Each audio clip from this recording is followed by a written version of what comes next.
welcome everybody to the review of Chapter 2 by me, the Wandering Bard, Zenkuja Extraordinaire! Ha ha! Anyway, the next day, everybody's outside by the castle gates getting ready to get going here. It's good old Mustafar there. That is not actually a picture of Mustafar. That is just an innovation of mine. I noticed some character development for Mustafar as a possible leader of a merchant guild, with many other merchants coming along for the ride.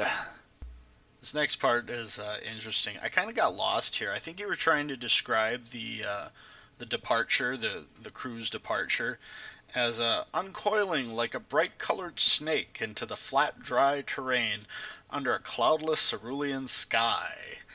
I can't picture it, man. I don't. I think it's a strange way to describe a start of a journey. If anything, you're a poet and you didn't know it. You know.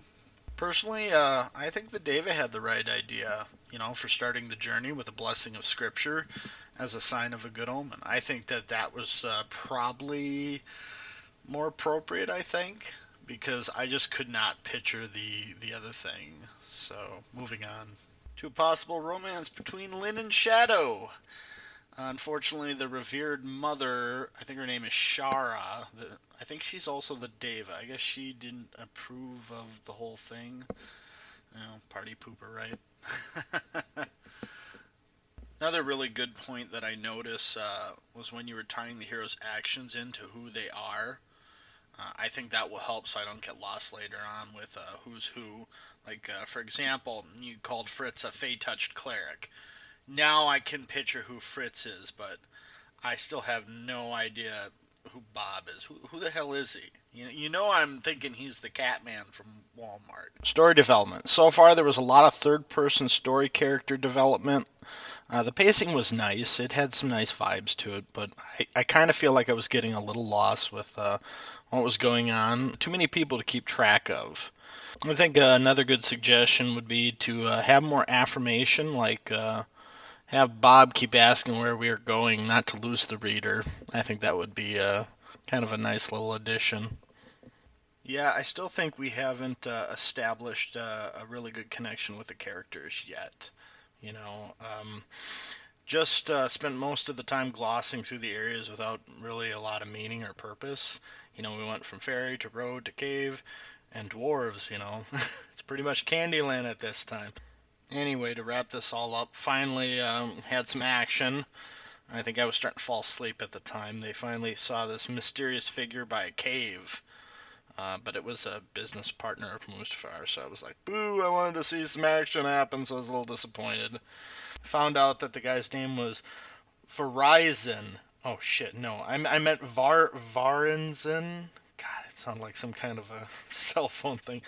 I guess he unsettled the group with his face. I believe he is of a race called Githyanki, them dirty Yankees. Anyway, Mustafar leads the group into a cave with a scene out of Aladdin. The Cave of Wonders, I thought. Final thoughts, better than Chapter 1. I believe there's more going on than Mustafar is telling the heroes. Ultimately, I think I'm going to call this good. I don't want to continue to give the weather report at this rate. Anyway, have a good day, and thank you so much for watching. Until next time.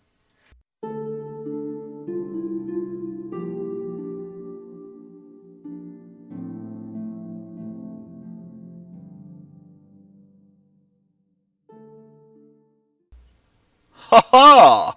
Now it is time for me, Zenkuja, Bard Extraordinaire, to go out and check out this shop. Surely someone of my supreme stature will be recognized by these lowly adventurers. They would understand the importance. Let's just see if I can see anything. I think I'm gonna go back to sleep. Oh boy, I'm so...